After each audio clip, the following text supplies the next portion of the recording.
What is up, everybody, and welcome back to Italian Football TV. It might be a blizzard in New York City right now. I am now declaring a winter weather emergency for New York City. You might have seen from IFTV Snapchat. Mike! Look, he has his headphones on. Look, he's running, Mike! Be running from me. I thought it was a snowball. Get on following us if you don't already. Mike, why were you running away? I thought Marco had a snowball. He had his camera out, so I just ran like Forrest Gump or something. Hilarious. I decided to go for a little run. So I ran to the end of the road. We got approved on Snapchat to actually get 2 accounts, so IFTV is going to go crazy on Snapchat right now. Got a lot of pranks going on there, so started the year off right on that one. Yeah, Happy New Year. This is our first episode back. Happy New Year, guys. It's going to be a great IFTV year. It is, yeah. So, having said that, the Mercato is back open. Everyone's been saying make some videos, and we decided, yeah, we got to do this. Come on. Because in the summer, IFTV, every single day we made a video on all the news, and it did really well. You guys loved it. So we're going to translate only the top sources. If you're new here, we go through all the best sources, we filter out the bad ones, and then we give our opinions. So let's start off with some Juventus news. Juve were interested in another Roma player, this time Emerson Palmieri, the left back from AS Roma, but Juventus are being said to have cooled their interest in Emerson Palmieri because the mega offer from Chelsea for Alexandro, who we know they looked the entire summer for, is apparently not coming in January, so Juventus are not making the move for Emerson Palmieri. More news from Juve. They made an offer to Liverpool for another guy that they were following all summer, Emerson, but Liverpool told them, listen, you are not getting him, especially in January, so that move might happen in June. The only piece of official news, which is that Marco Piazza, the young Juventus winger, who when he signed for Juve, I got to give Michael respect, said that this was a stupid move. I know an Italian team wanted him before there too, and you said he should have went there instead of Juve. It seems like you're right because he joined Schalke on loan. I don't want to say I'm right because to be fair, he didn't really have a chance. I said that he was going to be that good, but then again, we didn't really see him on the field. It's better that he goes there. I just hope he doesn't get injured. I want to see his potential and hopefully becomes what we all want him to become. So the loan is technically until the end of the season, and he said we'll see what happens after that. We'll see, because we know sometimes when they go to these big moves, they make this big move to Juve, and then you make a loan away, you end up getting in this system, a funnel of just constantly going on loan. So let us know down below what you think. Is this the right move for Marco Piazza? I think there's no other options for him, really. Let's move on to Inter news, because it's kind of exciting and also kind of not. They're looking for big players. The one problem Inter have, they don't have the money like AC Milan have. They got the other Chinese that don't have the money. Chinese.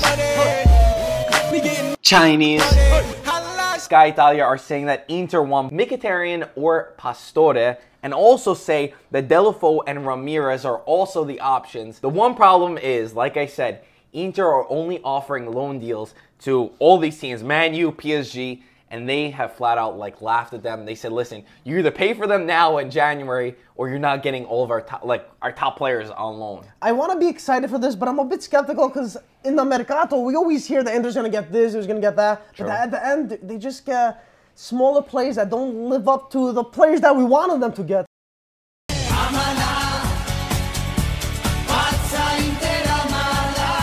Can you see them getting Mkhitaryan or Pastore, and who would you choose out of the two?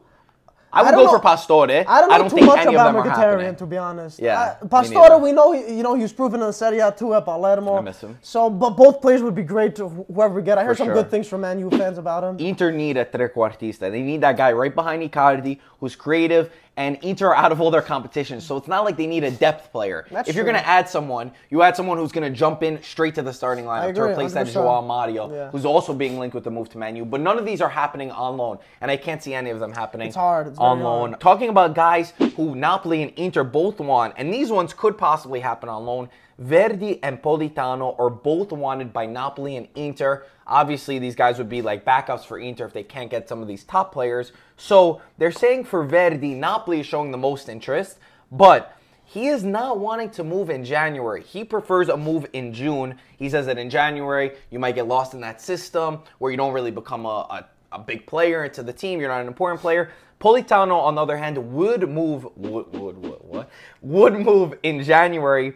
but Sassuolo only want to sell, and again, they're looking for loan offers for a young player. So this one also runs into some trouble. And also for Napoli, we said how Roberto Inglese, Robbie English from Chievo Verona, was very likely to join Napoli. They said the deal was done. It seems like this one might be off because Milik is recovering better than expected. He might be coming back earlier than expected.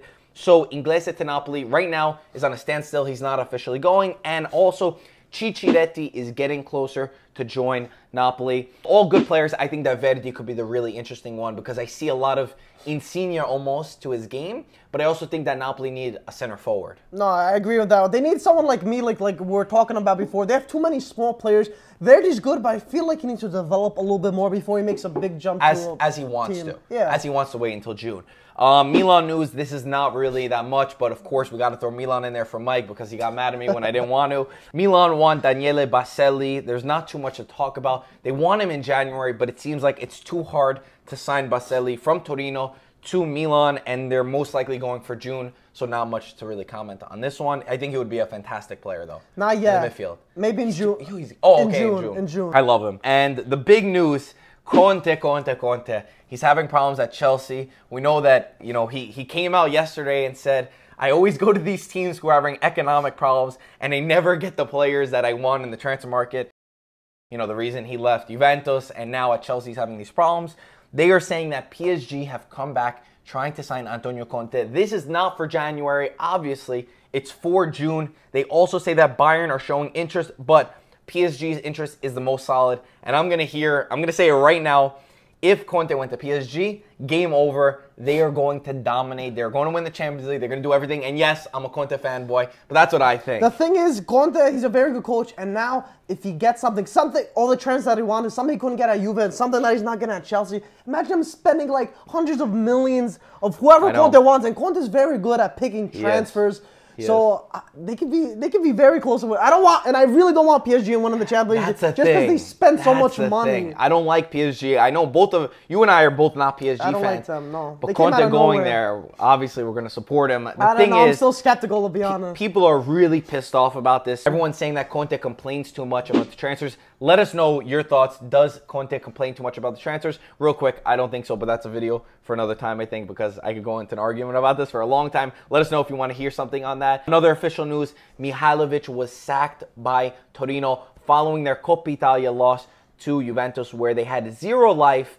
And this is an unpopular opinion. Another one that me and you got wrong. We kept saying for the past two seasons since he joined Torino, that Torino would be the dark horse. They might push for a European spot. But it seems like all he did was look for excuses. The way he argued for the call, they checked VAR and he was still arguing, got himself sent off.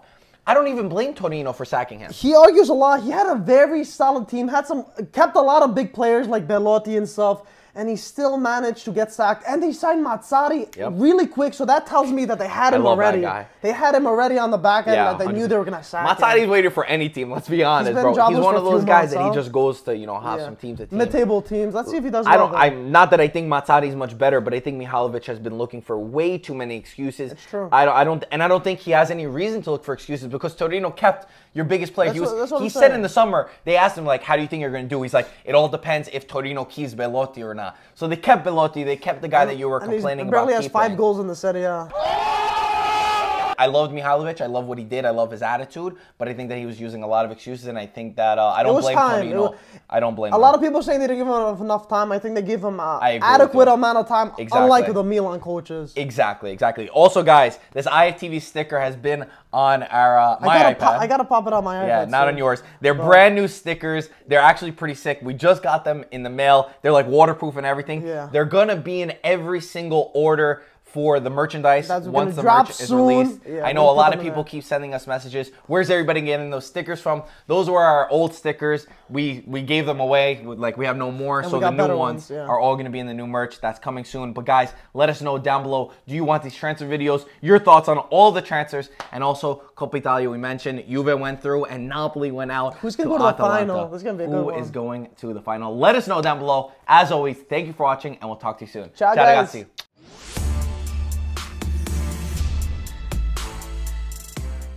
Come on, give us one word. Oh my God.